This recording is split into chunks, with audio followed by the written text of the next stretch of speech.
पहला सवाल आपने ये पूछा था कि प्रधानमंत्री हम देश का पढ़ा लिखा होना चाहिए या फिर नहीं होना चाहिए। बिल्कुल पढ़ा लिखा होना चाहिए, क्योंकि जिस तरीके से देश की अर्थव्यवस्था यहाँ पर देख रहे हैं कि सुचारू रूप से नहीं चल पा रही है और दिन पर दिन जीडीपी गिरती जा रही है, तो उस तरीके से अगर देखा जाए तो यहाँ पर देश को जितना नुकसान अर्थव्यवस्था के मुद्दे पर झेलना पड़ रहा है, मुझे ऐसा लगता है कि प्रधानमंत्री नरेंद्र मोदी के सरकार में ही जिस तरीके से यहाँ पर जीडीपी गिर रही है उनको जवाबदेही होनी चाहिए। और तमाम विपक्षी पार्टियां ये जो आरोप लगा रही हैं, मुझे ऐसा लगता है कि बिल्कुल सही तरीके की के आरोप यहाँ पर लगाए जा रहे हैं। और बाकी अगर आपकी डिग्री फर्जी नहीं है तो आप साफ तौर पर दिखा दीजिए।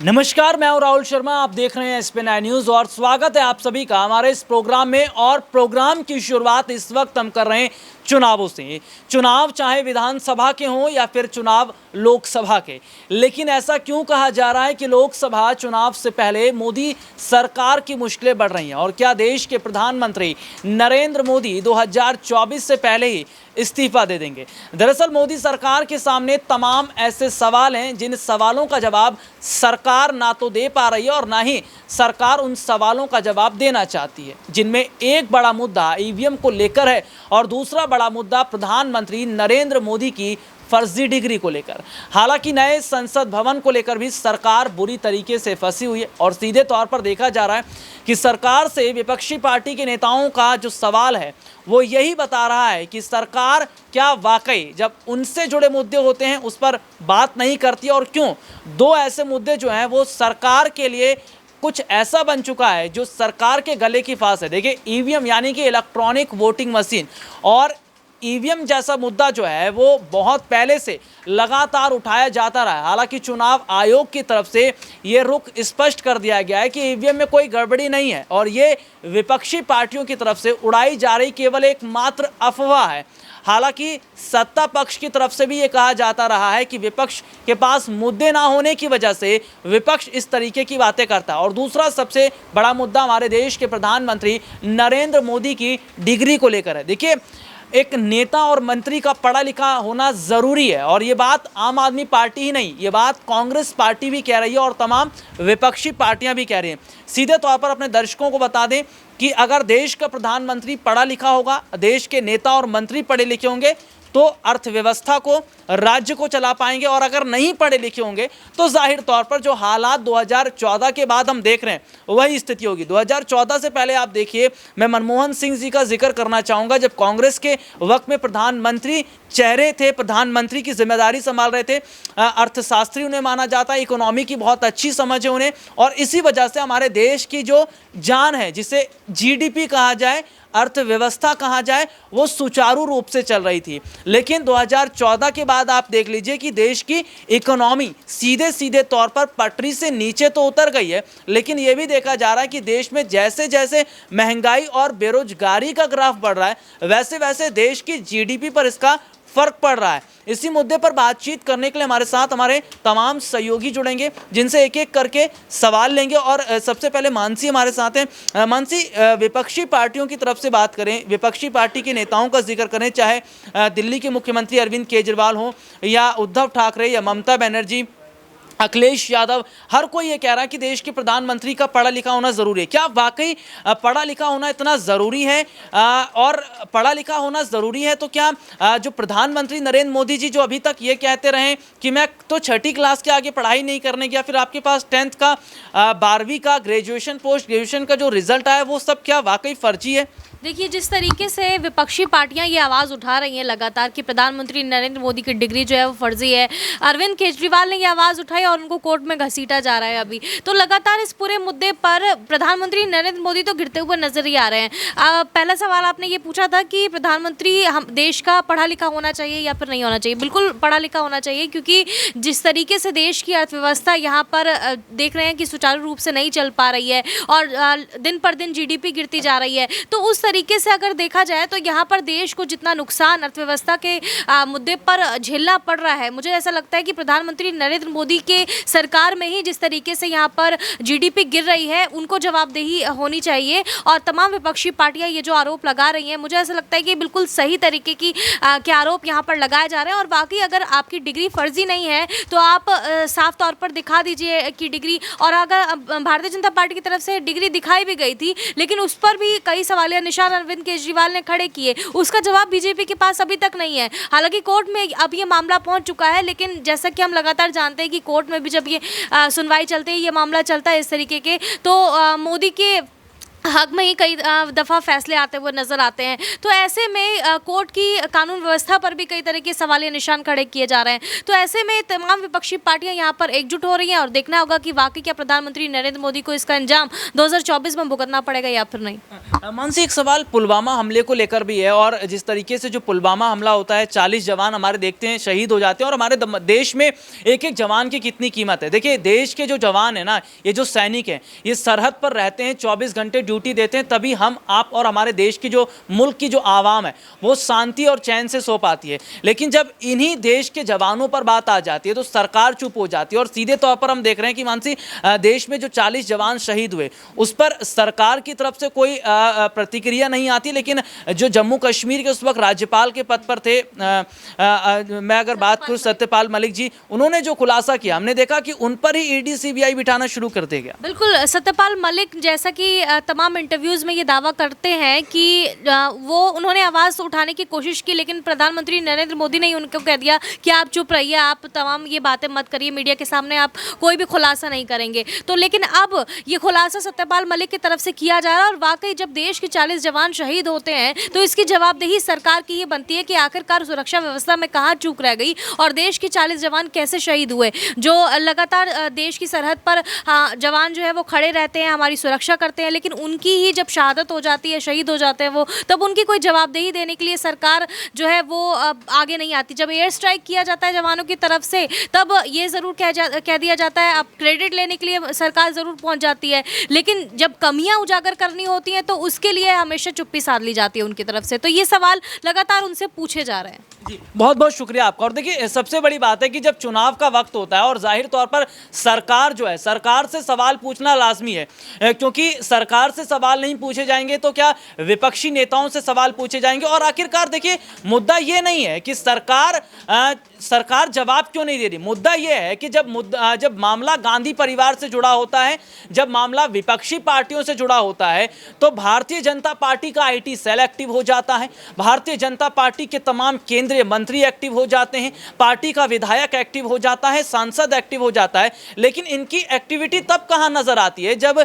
दिल्ली के जंतर मंतर पर महिला पहलवान प्रोटेस्ट करती हैं। ये एक्टिवनेस तब कहां थी जब दिल्ली में हमने देखा कि इतने बड़े बड़े दंगे हो गए। या फिर अगर हम बात करें, देश में सरकार से जुड़े ऐसे बहुत सारे मामले उठे हैं, और उन्हीं में एक सबसे बड़ा जो मुद्दा था वो पुलवामा हमले का है, जो कि सत्यपाल मलिक ने बात भी की थी। और देखिए, सीधे तौर पर देखा जा रहा है कि सरकार जो है अपने से जुड़े मुद्दे जो है उस पर बात नहीं करती, लेकिन जो विपक्ष का मुद्दा होता है, सरकार जो है उन मुद्दों को घेरने की कोशिश करती है। सिद्धार्थ भी हमारे साथ मौजूद हैं। और सिद्धार्थ, सीधे तौर पर देखा जाए तो सत्ता पक्ष है, अभी देखिए हाल ही में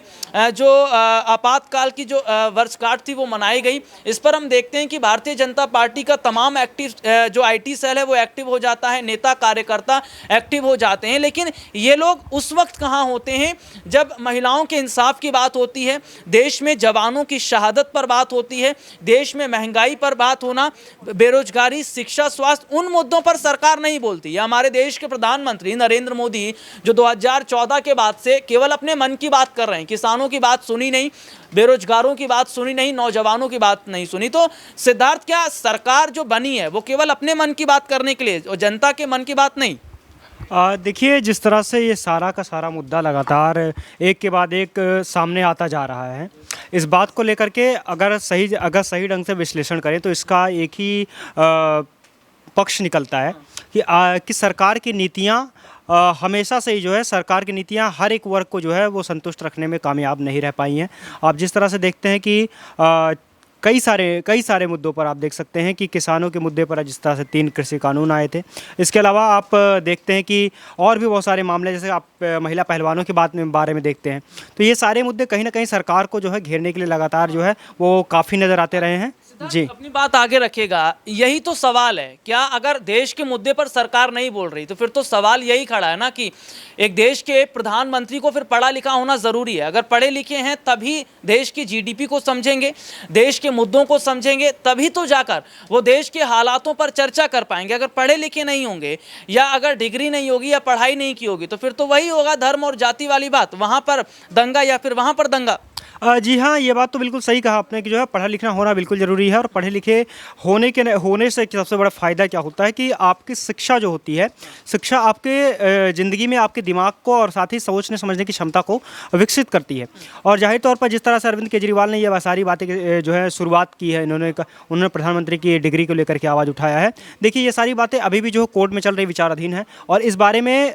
बीजेपी भी जो है हमलावर रही है अरविंद केजरीवाल के ऊपर, और उनके ऊपर भी जो कई तरह के आरोप लगाई गई है। लेकिन इन सारी बातों का सच क्या है, ये अभी तक जो है कुछ साफ नहीं हो पाया है। इस बारे में जो है बीजेपी का कुछ और कहना है, आम आदमी पार्टी का कुछ और कहना है। लेकिन इस बारे में अगर एक तरह से पूरी तरह से तथ्यात्मक रूप से देखें तो अभी कोर्ट के अंदर मामला है, और यह मामला जो है बीजेपी ने कई बार कहा हुआ अरविंद केजरीवाल के ऊपर कि वो अपनी कई बातों को छुपाने के लिए या कई सारी बातों करने के लिए उनका जो है वो केवल एक एजेंडा चला रहे हैं। अब इस बात का तथ्य क्या है, अरविंद केजरीवाल ने जिस तरह से कोर्ट में भी गए हैं, वहाँ पर उन्होंने आरटीआई के तहत भी उन्होंने अपील की थी कि ये सारी बातें कोर्ट में भी उन्हें फटकार लगाई गई है। तो इस बारे में जो है तथ्य यही निकल करके आता है कि अगर यह मामला कोर्ट में गया है और सच में यह मामला अगर इतना गंभीर है तो जाहिर तौर पर जो है कोर्ट कोई ना कोई फैसला देगा। और एक बात और मैं कहना चाहूँगा इस बारे में कि राहुल गांधी ने कई बार कहा है कि कोर्ट में जो है उनकी बातों के ऊपर या उनके सरकार के जो है पक्ष के ऊपर ध्यान नहीं दिया जाता है। तो मैं एक चीज़ और कहना चाहूँगा कि देखिए, न्यायपालिका के ऊपर अगर राहुल गांधी ने यह कहा है कि वहाँ पर प्रधानमंत्री नरेंद्र मोदी की बहुत सारी पकड़ है,